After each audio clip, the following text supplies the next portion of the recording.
Salut à tous, c'est Axel de testmobile.fr. Je suis au MWC 2015 sur le stand de Sony. J'ai devant moi la Sony Xperia Z4 tablette. Donc Z4, ça vous fait penser à... Est-ce qu'il existe un smartphone Z4? Non, il n'existe pas encore.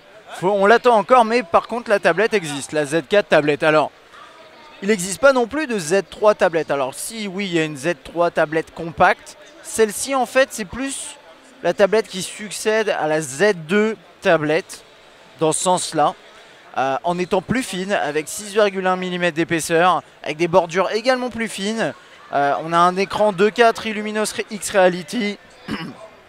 X-Reality. Et on va passer dans les specs là rapidement, c'est parfait. En plus, il y a même une application pour ça. C'est génial. Donc, bon, c'est écrit là, mais je vous les lis. Donc, on a un écran 2K. C'est une diagonale de... Je crois que c'est un 10 pouces. C'est pas écrit. Ce qui est un petit peu gênant pour une tablette, mais je crois que c'est un 10 pouces. Bon bref, peu importe, vous le saurez mieux que moi, en tout cas sur les specs. Donc Triluminos X-Reality, 8,1 mégapixels à l'arrière, on a 5 à l'avant, ce qui est plutôt pas mal, compatible ARS audio. Vous avez aussi le DSEE HX, qui permet d'upscaler le son. J'ai pas testé, je sais pas ce que ça vaut, mais ça peut être intéressant. En fait, ça fait que finalement vous écoutez par exemple un MP3, ça va essayer d'améliorer un peu la qualité, mais au final, bon voilà, ça reste que de l'upscaling et à voir ce que ça vaut. Elle est en deux versions, donc Wi-Fi et LTE. Je vais vous lister les prix dans un petit instant. Elle tourne sur un Snapdragon 810 octa-core avec un Adreno 330. Vous avez 3 Go de RAM, 32 Go de mémoire interne avec la possibilité de mettre une micro SD et d'aller jusqu'à 128 Go en plus. Et juste la batterie, je la connais pas. Ce qui est écrit 6000 mAh au niveau de la batterie, ce qui d'après Sony propose, enfin garantit 17 heures de lecture vidéo. Je regarde ma liste rapidement. Elle est compatible aussi comme par exemple le Z2 et le Z3 avec le système de réduction de bruit quand vous avez des écouteurs compatibles. En fait, ça fait que vous avez le système de réduction de bruit est en partie intégré dans la tablette et pas dans le module, dans un gros module que vous trimballez avec vous par exemple. Et au niveau des prix, on est à 559 pour la version 32 Go. Il n'y a que des 32 Go hein, dans tous les cas, mais c'est 559 pour la version Wi-Fi uniquement. 659 pour la version Wi-Fi avec le clavier qui est là, dont je vais parler dans un instant. 659 pour la version 4G sans le clavier. Et 759 pour la version 4G avec le clavier. C'est un appareil qui arrivera fin mai, début juin. Voilà. Alors, cet appareil, enfin cette tablette, bon c'est un appareil, mais cette tablette elle est divisée. En fait, là pour le coup, vous l'avez en deux parties. Vous avez ça, dont on va parler un peu après. Et puis bien sûr, vous avez la tablette. Alors au niveau de son design, elle ressemble quand même pas mal à la Z2, je perds ma voix encore, à la Z2 tablette, dans le sens où vous avez des bordures noires qui ici sont plus fines, hein, donc c'est plutôt bien. Mais c'est un terminal qui est fin et qui est certifié aussi IP, hein, je ne l'ai pas mentionné, mais elle est résistante à l'eau et à la poussière. Et on va passer ça, on va faire le tour de l'appareil. C'est vrai que c'est compliqué parce qu'elle est fine, mais... Donc ici on peut mettre une micro SD. Là on a on-off verrouillé, déverrouillé. Le bouton de volume juste ici, que vous voyez pas, désolé. J'ai besoin de recul avec une tablette, c'est pas facile. Là on a le micro USB. Une petite lettre de notification ici. Et à l'arrière, cette coque complètement, tout est plat, c'est mat, elle est sympa. C'est une tablette qui se tord un peu, on peut la tordre assez facilement parce qu'elle est tellement fine. Mais c'est assez bon, c'est fun. Et vous avez l'appareil photo ici, mais vous n'avez pas de flash. Que dire de plus? Vous avez ensuite, bon, dans l'interface, je vais passer rapidement dans l'interface, mais c'est une interface de tablette qui est intéressante, mais qui n'est pas forcément optimisée pour les tablettes finalement.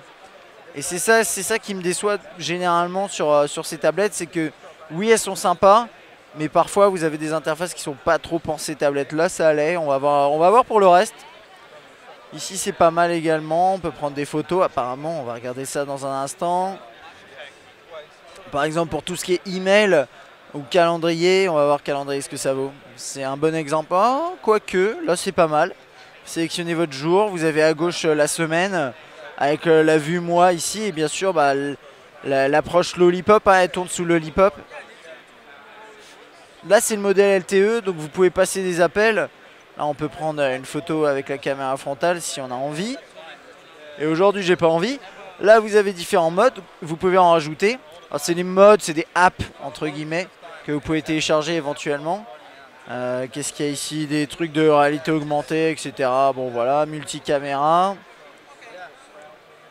Vous pouvez passer des appels puisque c'est la version 4G ici, si elle veut bien. Voilà, donc vous avez les contacts à droite. Oui, effectivement, il y a un petit peu d'éléments d'interface liés au fait que ce soit une tablette. Vous pouvez bien sûr basculer dans ce sens-là. Elle est agréable à manipuler, elle a un bel écran, elle est sympa. Une grosse densité de pixels, hein, si je zoome un peu, vous verrez. Donc ça, c'est sympathique. Après, ensuite, il y a le fameux clavier dock, etc. Donc que vous voyez là. Vous le posez là-dedans. Et vous avez ensuite un clavier complet. Alors complet, oui. Si, il y a les flèches également ici. Je connais pas le prix. Et normalement d'ailleurs vous pouvez, je sais pas s'il est connecté là. Là il a pas dû se connecter. Hein, attendez, non, ça marche pas. Si. Est-ce que c'est bon? Voilà. Alors maintenant qu'il s'est connecté, vous avez vu, elle a changé un petit peu d'interface.